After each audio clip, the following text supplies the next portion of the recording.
Hi guys, it's April and it's the middle of the month. So that means, yeah. So as you saw, I have quite a few books that I want to talk to you about today because I read some things. I read a lot of things and I really liked it. The only thing I want to preface the video with is that yes, I'm doing featured subscribers at the end of my video, so check out to see if you're ever featured there, but I'm also keeping a thread on Twitter of all the people I featured there, so you can go back and view all of those people all in one place. I will link the tweet down below, and as always, check the videos to see if you have been the lucky shout out of the video.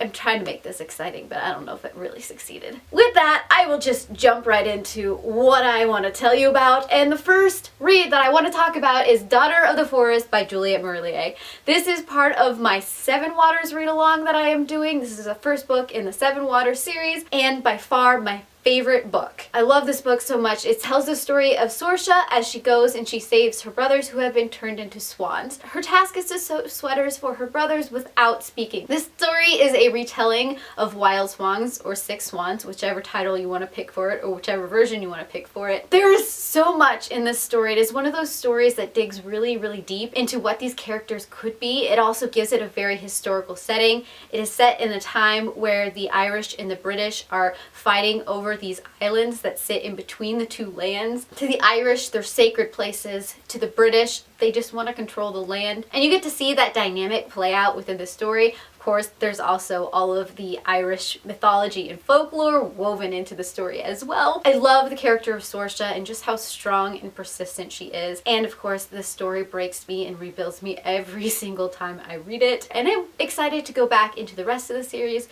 just to get more of everything. Then I read the last two books of the Song of the Lioness Quartet. That of course is Woman Who Rides Like a Man and Lioness Rampant. Both of these of course are by Tamora Pierce. This continues on Alana's journey as she's being a knight and doing all of the knight-ish type things. I don't want to spoil the series for you at all. I have a full review up if you want to go check that out. I will link it somewhere up here and of course down below as always. This is also part of my retortal. All the information down below because I want to have a conversation with you guys about some of my favorite books. So join if you're interested in reading any of these books with me. I'm having great fun with you guys as I'm going on through these series. As always, Alana is a character that fascinates me just to see her strength and her duality of finding herself as a woman and finding herself in a man's world.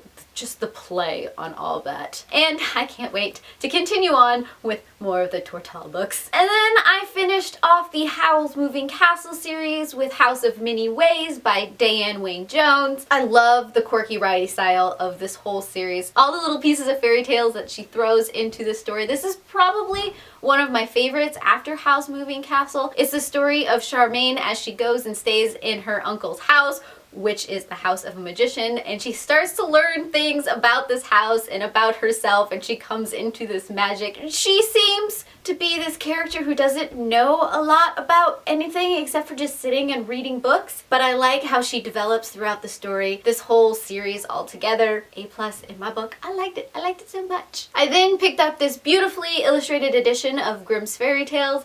It's got all kinds of artistic renderings that I really truly enjoyed. It's just a small collection of some of the fairy tales. It's not all of them by any means, but I did enjoy just looking through the illustrations and then reading some of the stories that just sometimes you just wonder why they were invented, because who really wants to read a story about a sausage that has actual living motives? I don't understand. Sometimes it just doesn't make sense. And then there was The Girl in the Tower by Katherine Arden. This is book 2 after The Bear and the Nightingale, and I love this series so very much. The way Katherine Arden pulls in the Russian mythology and the way she writes in such a lyrical old world fashion. I liked it so much. And then you have Vasha, who's this very strong character, and you get to see her develop and see her grow and see how all of her choices affect other people around her. I have a full review. I will link everywhere as per usual in case you want to check that out. I don't want to spoil too much of the series here, so I will just kind of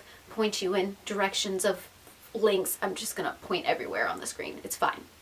It's fine. Of course, I also finished Renegades by Marissa Meyer, and of course, I have a review up of this book as well. I'm still gonna give you a little brief synopsis of everything that I feel about this book. I really enjoyed this story because it's a whole bunch of shades of gray, which is always interesting to see, especially when it's played out with characters that you really start to connect with. It is the story of Nova as she tries to integrate herself into the Renegades, which is a team of superheroes that makes sure to keep the peace within the city. It is a story of how people with powers overthrew the government, created chaos, and then these renegades became the superheroes of the day and now pretty much run everything. It looks at the fact that people aren't all good or all bad, and the fact that you just really don't know and there's no clear path to anything. And you see the struggle of Nova as she is herself considered a villain. All of her motives don't always feel villainish.